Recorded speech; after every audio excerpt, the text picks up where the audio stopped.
ब्रह्मा गुरुर्विष्णु गुरुदेवो महेश्वरः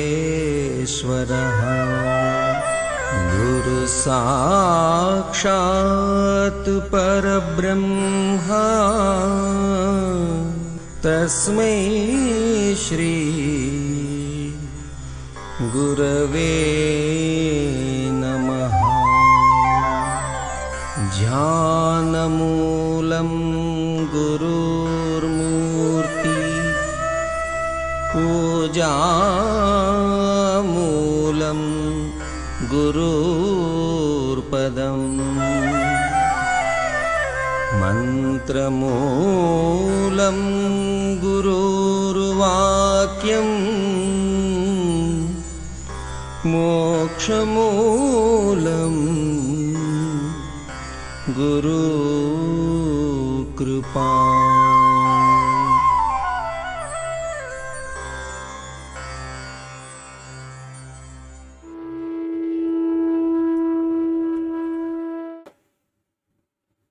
पूज्य माता और बंधुओं, अभी एक भजन होगा और भजन के साथ साथ सभी भाई बहन अपने अपने इसका ध्यान करेंगे। कल बहुत डिटेल में बताया कि ध्यान कैसे किया जाए। देखिए, पूजा 3 प्रकार से। पहली शारीरिक पूजा, शरीर से। शरीर पूजा में लगा है, मन घर में लगा है।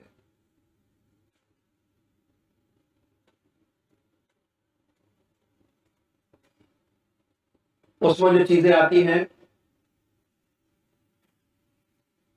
मंदिर जाना,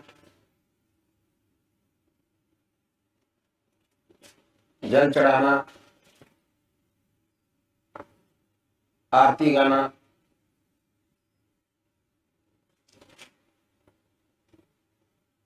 भगवान जी को नहलाना, शारीरिक पूजा। क्रिया योग,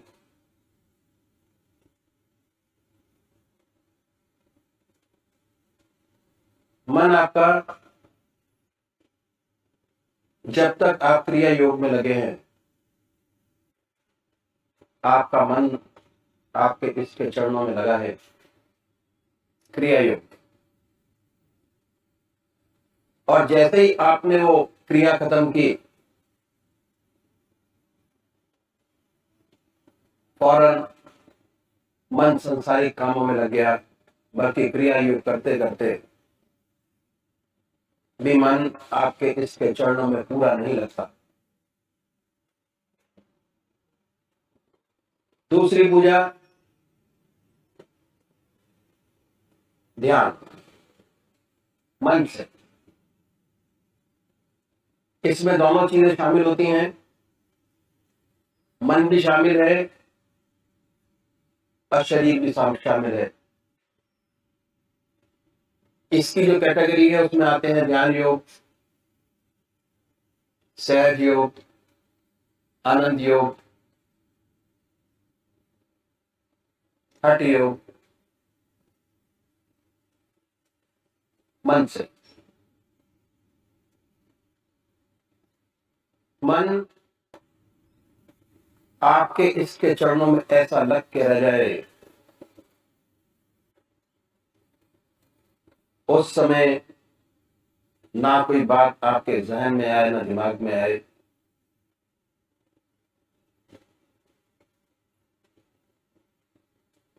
पूजा की गहराई अगर आपको प्राप्त करनी है तो अपनी पूजा में ध्यान योग को ऐड कीजिए। जब ध्यान शामिल करेंगे तो जितने समय आपका आपके इसके चरणों में ध्यान रहेगा, आनंदमय स्थिति पैदा होगी। ऐसी ऐसी चीजें जो आपने कभी जिंदगी में सोची नहीं होगी, वो भी पूरी होती नजर आएंगी। मन आनंद में रहेगा, शांत रहेगा, कंसंट्रेशन बढ़ेगा जिस काम को करेंगे। जो काम पूरी कंसंट्रेशन के साथ किया जाता है,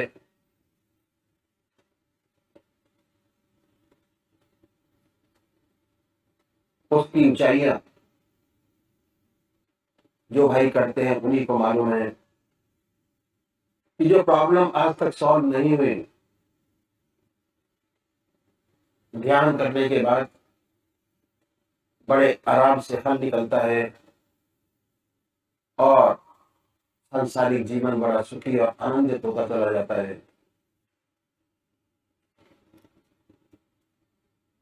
ध्यान योग मन से जो पूजा करते हैं, शरीर भी शामिल है और मन भी शामिल है।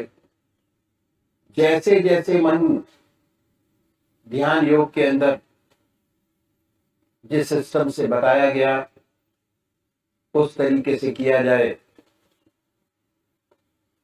तो जो मानसिक पूजा है वो आत्मिक पूजा में बदल जाती है और आनंदमय स्थिति, परमानंद की स्थिति प्राप्त होती है। तो करना शुरू कैसे है कि सबसे पहले निश्चित कीजिए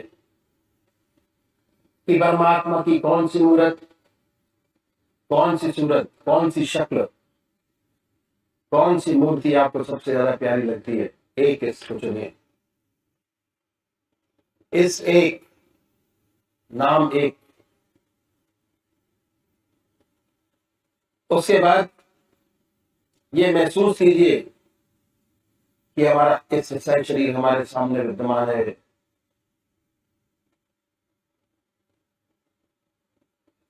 हमारे सामने है। जैसी ऊंची भावना आपके आपके इसके प्रति होगी, उतना जल्दी आपका मन आपके इसके चरणों में लगेगा। जब तक आप ध्यान करते हैं उन्हीं के ख्याल में रहिए, उन्हीं को देखिए, ना कोई सांसारिक बात याद आए न ख्याल। शुरू में दिक्कत होती है। शुरू में जब आप ये क्रिया करेंगे तो बहुत सारे विचार आपके सामने आएंगे। जैसे जैसे इस क्रिया में डूबते चले जाएंगे ध्यान योग के, वैसे वैसे विचारों में कमी आती चली जाएगी और एक समय ऐसा होगा आप होंगे, आपके इष्ट का ध्यान होगा, आपका इष्ट आपके सामने होगा। हृदय की हर धड़कन पर जो नाम आपका है, जो आपने चुना है, जो आपको सबसे ज्यादा प्यारा लगता है, उसको हृदय से, हृदय की हर धड़कन पर उच्चारित होते सुने। और जब तक ऐसा ना हो, बड़े प्यार से अपने इष्ट के नाम को जिह्वा से ले सकते हैं। दूसरे वो भाई हैं जो निराकार भगवान के उपासक हैं। ओम, अल्लाह, वाहेगुरु, जीसस क्राइस्ट, गॉड, बड़े प्यार से नाम को चुनिए, जो नाम आपकी आत्मा को अच्छा लगता है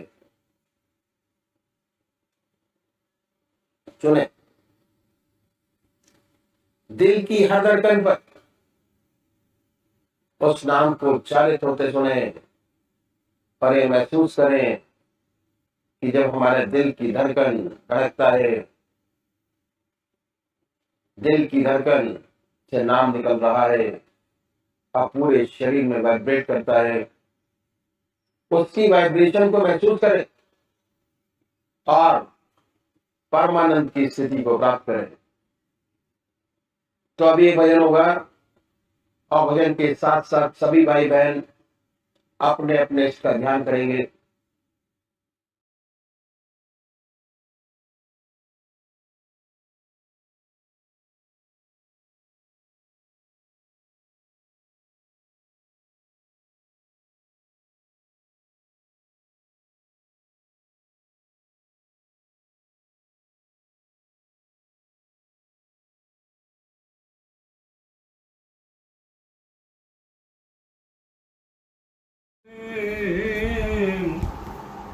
दिलदार तुम्हारा क्या कहना, दिलदार तुम्हारा क्या कहना, हर दिल में समाये रहते हो, हर दिल में समाये रहते हो,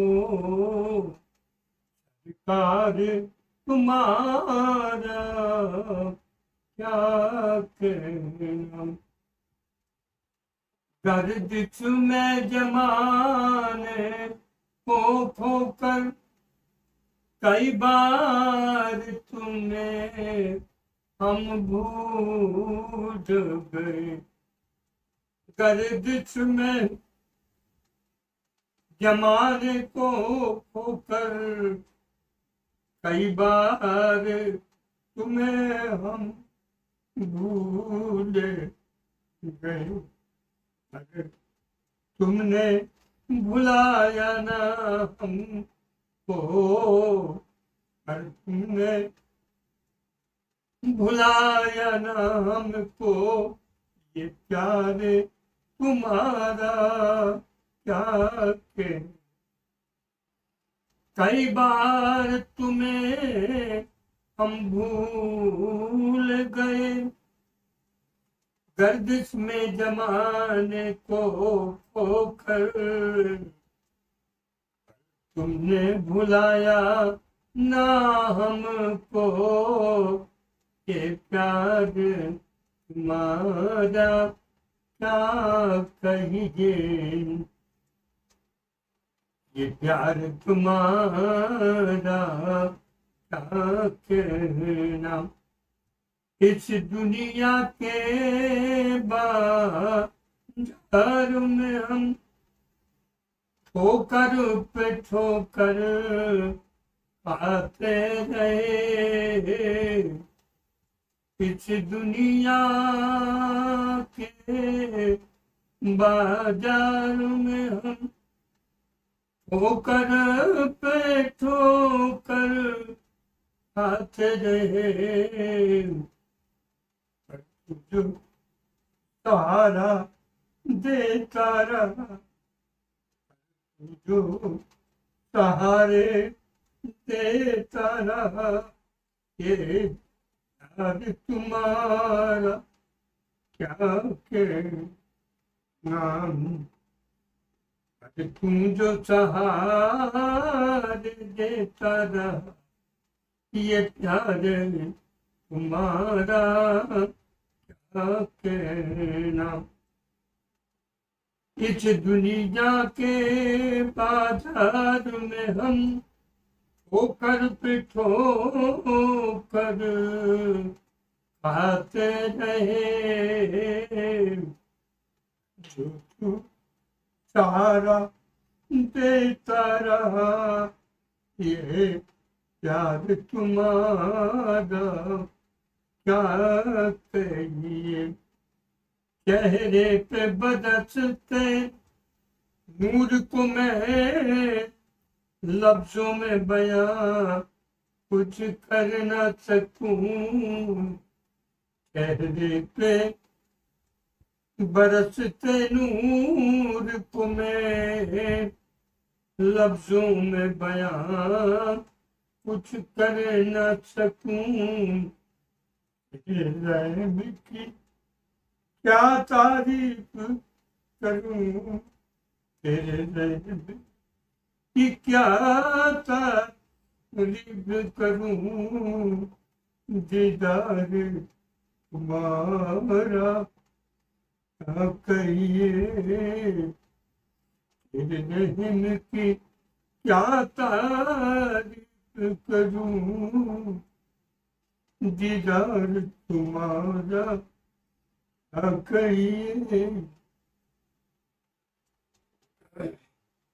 ये प्यार तुम्हारा क्या कहना, चेहरे पे बरसते नूर को मैं लफ्जों में बयां कुछ कर ना सकूं,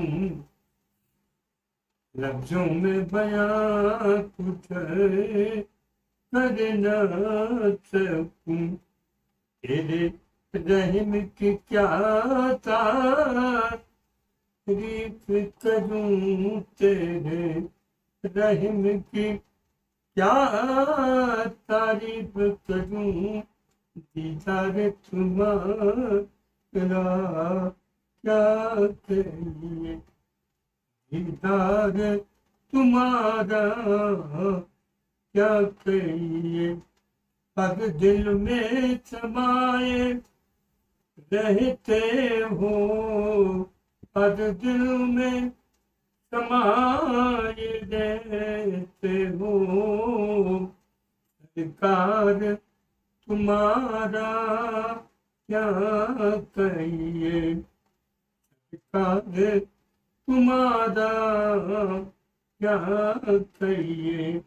हम भी हैं तेरे दीवानों में, दिलदार तुम्हारा क्या कहें।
पूजनीय माता और बंधुओं,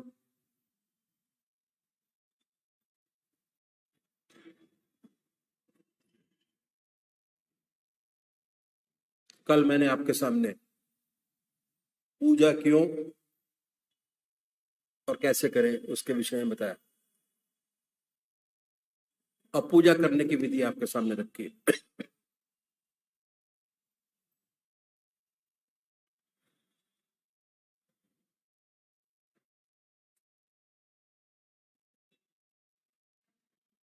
बहुत सुंदर तरीका आपके सामने रखा।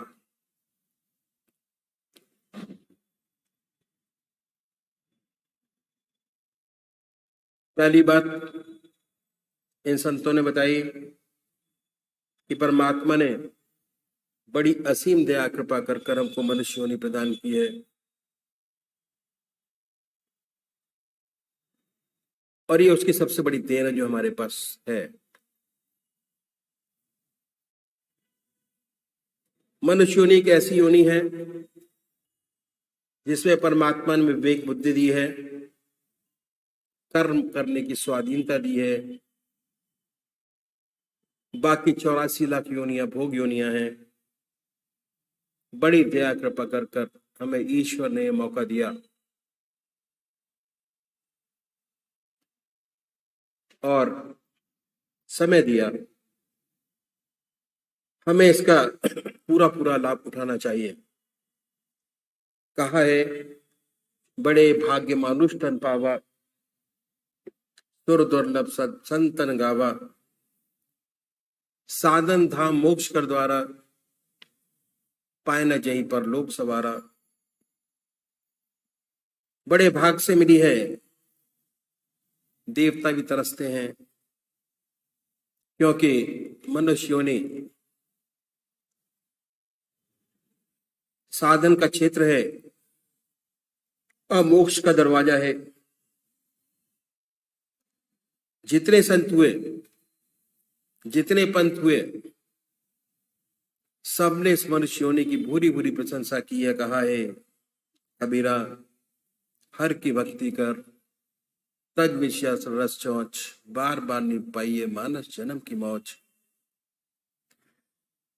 इस सेवक के गुरुदेव कहा करते थे कि विषय वासना के आनंदी, मिथ्या जन्म बिगार, मानस जन्म गरीब न फिर कर ले हरि सो प्यार। ऐसा सुंदर अवसर में परमात्मा ने दिया। कल भी मैंने आपके सामने रखा कि चाहे आप गृहस्थी हो, चाहे सन्यासी, आपको आधा घंटा संध्या वंदना अवश्य करनी चाहिए, सुबह और सायंकाल। ये 2 समय निश्चित कर दिए, और 99% लोग हमारे यहाँ परमात्मा को मानते हैं। आध्यात्मिक देश हमारा है, और 99% लोग परमात्मा की पूजन करते हैं अपने अपने तरीके से। बहुत से लोग बहुत ज्यादा भी करते हैं, लेकिन अगर उनसे पूछा जाए कि इस पूजा का जो आप करते हैं उसका क्या लाभ हुआ, तो बहुत बड़ा कंफ्यूजन है।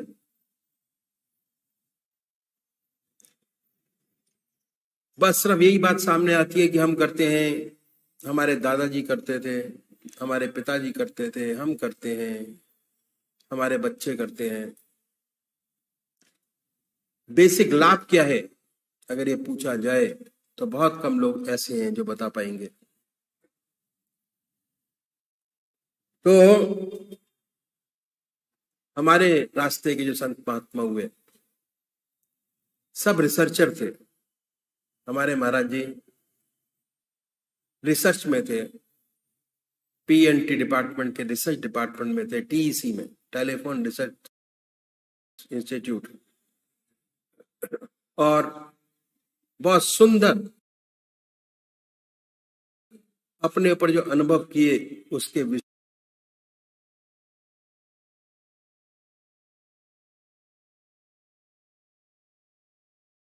पर लिखा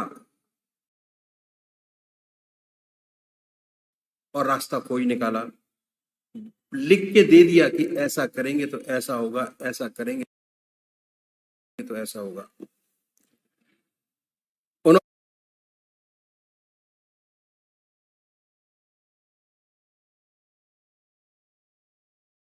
उन्होंने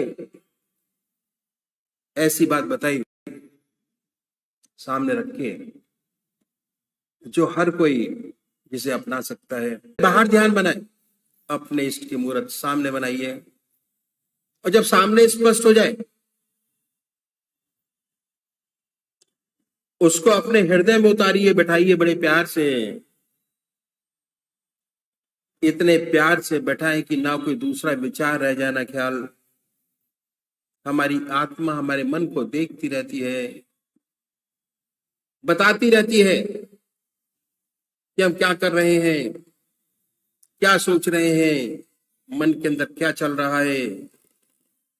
जब मन हट जाए फिर प्यार से इसी मूर्त पर जमाए, ना कोई विचार रहेगा ना ख्याल। जब चेतन अवस्था में लौटेंगे तो उसी के ध्यान में लौटेंगे, और आपको बड़ी सुंदर अनुभूति होगी। आपका हृदय मस्तक अनुपम आनंद से भर गया, बड़ी शांति मिली। जितना मस्तक पर भार था वह हल्का हो गया। यह पूजा का तरीका इन महात्माओं ने बताया साकार पुजारियों के लिए। यदि ऐसे पूजा करेंगे विशेष लाभ होगा, चित्त की एकाग्रता प्राप्त होगी, कंसंट्रेशन ऑफ माइंड, सुषुप्ति की अवस्था प्राप्त होगी। बैठे बैठे आपका मन जैसे ही खाली होगा, आपकी आत्मा और शरीर को इतना आनंद प्राप्त होगा कि आपको अपना होश ही नहीं होगा, सुषुप्ति की अवस्था। और धीरे धीरे सुषुप्ति से सहज समाधि में प्रवेश करेंगे। निराकार भगवान के जो उपासक हैं, जो परमात्मा की मूर्ति को नहीं मानते, वो नाम को पकड़े और बड़े प्यार से बैठिए, आनंदमय अवस्था बनाइए, और ये महसूस करें कोई ना कोई नाम से तो आप याद करते ही होंगे। हिंदू भाई ओम, मुसलमान भाई अल्लाह, सिख भाई वाह गुरु। जो आपकी आत्मा को नाम सबसे सुंदर और अच्छा लगता है, बार बार आता है, प्यारा लगता है, उसे चुनिए। जो नाम आपकी आत्मा को प्यारा लगे उसे चुने। जो नाम आपकी आत्मा को प्यारा लगे उसे पकड़े, छोड़े नहीं। उसके बाद बड़े आराम से सुखासन पर बैठे, धूप बत्ती अगरबत्ती जलाइए, बड़े प्यार से बैठिए, और ये ख्याल करें, हृदय की तरफ निगाह रखें, आनंदमय अवस्था बनाएं। जो हार्ट बीट है, सुनिए कि हृदय से ओम की आवाज निकल रही है, जवान नहीं कह रही।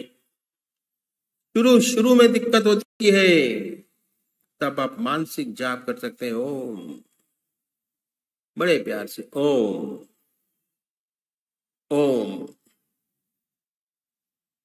ओम, बड़े प्यार से। धीरे धीरे ऐसी अवस्था आती है, आपको खुद ये महसूस होने लगता है कि हमारे हृदय से ओम की आवाज निकल रही है, स्पष्ट सुनाई देने लगता है। हृदय ओम ओम कह रहा है। ऐसी हालत पैदा होती है कि थोड़े टाइम तक तो ओम ओम की आवाज निकलती है। उसके बाद यह महसूस होता है कि मन विचारों से खाली हो गया। ऐसी हालत होती है, ना कोई दूसरा विचार रहता ना ख्याल। ऐसे उसमें तल्लीन हो जाते हैं, अपना होश नहीं होता, विचारों से गायब, थॉटलेस अवस्था। जब चेतन अवस्था में आते हैं तो वही नाम सुनते होते हैं और बड़ी सुंदर अवस्था को प्राप्त होते हैं। ये अनुभव का विषय है। तो इन संतों ने तरीका पूजा का बतलाया। यदि ऐसे पूजा करेंगे तो विशेष लाभ होगा, चित्त की एकाग्रता प्राप्त होगी, सुषुप्ति की अवस्था प्राप्त होगी और सुषुप्ति से सहज समाधि में प्रवेश करेंगे और आत्मा परमात्मा का अनुभव होने लगेगा। एक दिन उससे एकाकार हो जाएंगे, ज्योति से ज्योति मिल जाएगी। अब इन संतों ने बड़ी सुंदर बात बतलाई। इस बात का विशेष ध्यान रखा कि काम का एक भी समय न लिया जाए, क्योंकि हमारे पास काम के अलावा और कोई समय खाली नहीं है जो हम परमात्मा को दे सकें। तो ये दूसरा स्टेप क्या है कि हर मनुष्य भोजन करता है और भोजन करने में आधा घंटा दोपहर को और आधा घंटा रात्रि को लगाता है। आधा घंटा। और ये समय ऐसा है कि खाली है, दुनिया के व्यवहार का और कोई काम नहीं कर रहे होते हैं। ये समय बड़ा सुंदर और अच्छा है। तो भोजन के तरीके में थोड़ा परिवर्तन करना पड़ेगा यदि आप आध्यात्मिक जिंदगी चाहते हैं। और वह तरीका क्या है वो मैं आपके सामने रखूंगा।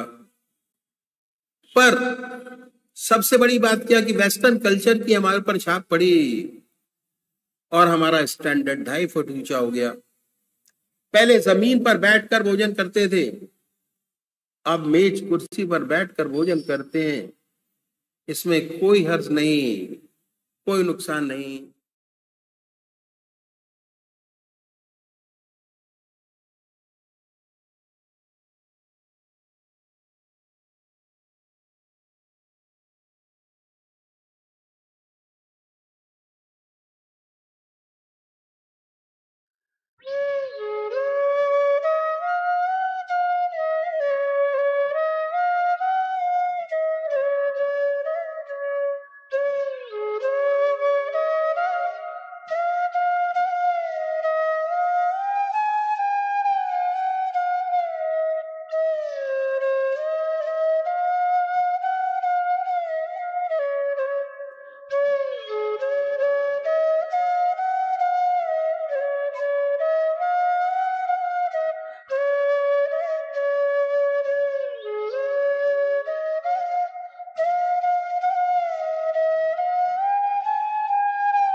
जो भी हम काम करते हैं शुद्ध वाला, उसमें कहीं ना कहीं गाय के धन का, धन मतलब प्रोडक्ट गाय का, वो हर जगह कहीं ना कहीं यूज़ करते हैं गाँव वाला। अब तो मिलावट शुरू हो गई, डालडा मिलता है तो। और ये सारे फॉरेन कंट्री के प्रोडक्ट हैं, बर्गर हुआ, पिज़्ज़ा हुआ, डालडा हुआ, रिफाइन हुआ।